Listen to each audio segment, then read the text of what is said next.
there's something dangerous about chemical abortions, and not just dangerous for children, but also dangerous for mothers that no one in the abortion industry is talking about. And that, quite frankly, the abortion-loving mainstream media has been complicit in this cover-up of. So today I want to talk about that, and I also want to talk about this environmental angle, because as you all know, if you've been following our campus tour this semester, spring semester, This is Chemical Abortion, we have been seeing a 19% minds change rate. This is our highest minds change rate ever that we've ever recorded on campuses in all of our years of doing campus tours, when we start talking to pro-choice young people about chemical abortion, how it's harming mothers and it's harming the environment. So I want to bring on my special guest. My expert here today is Zac Kester. Zac Kester is our general counsel at Students for Life America. He is also the founder of Charitable Allies. He serves there as the general counsel at Charitable Allies. He has a master's of law in LLM. He and his wife Amanda have 4 children, and they are extremely passionate about serving folks globally and in their community. Zac, thanks for coming on today. Yeah, thanks for having me. Honored to be here, Kristan. I wanted to come on the podcast and kind of share. I've been kind of teasing it out for a while, all that we've been doing with chemical abortion. We have this whole chemical abortion task force at Students for Life. It doesn't have a real sexy name, but that's it. And we meet, twice a month. We're engaging strategically to educate pro-lifers, engaging to change the culture with media and on campuses and our online digital field team. But for the legal strategy, I'm kind of always very vague about it. So I want to go into it a little bit.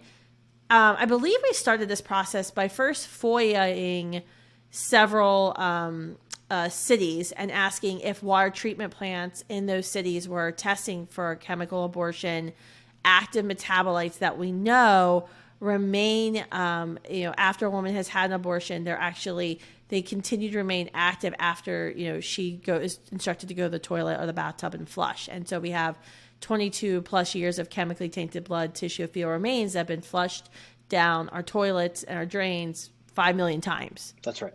That's exactly right. We FOIA'd something like a dozen different agencies that test dozens of wastewater treatment plants, and come to find out, we learned a lot about how they do water testing and how quickly, for example, they were able to stand up water testing for things like COVID, the COVID-19 virus, or even monkeypox for that matter. Yeah. When we saw that hit the news here over the last few months, and they clearly can do testing quickly.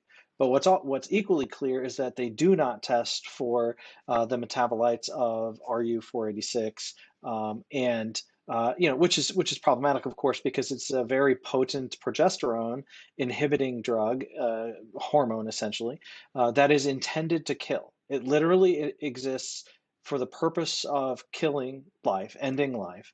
And then it's injected into our waterways, to your point, from through a woman's urine or feces, and then more importantly through the chemically tainted fetal tissue, placentas in particular, blood that's contained in the uterus, when it's passed following when she takes this drug, and they just don't test for it, and yet it is a very potent drug that we should be able to see and test for. Yeah, and I think that was kind of our first step to see was anyone even. We had been talking with folks about, well, what is in our water? We know there's active metabolites that remain active after they pass through a woman's system. But what we found was that no one was testing for this. None of the FOIAs came back. We got 0 positive responses, correct? That's correct. Okay. Yeah, we got responses generally, but they didn't show any testing of any of these metabolites. Yeah, hear no evil, see no evil is pretty much the name of the game. Correct. That we've come to learn when it comes to chemical abortions in our country.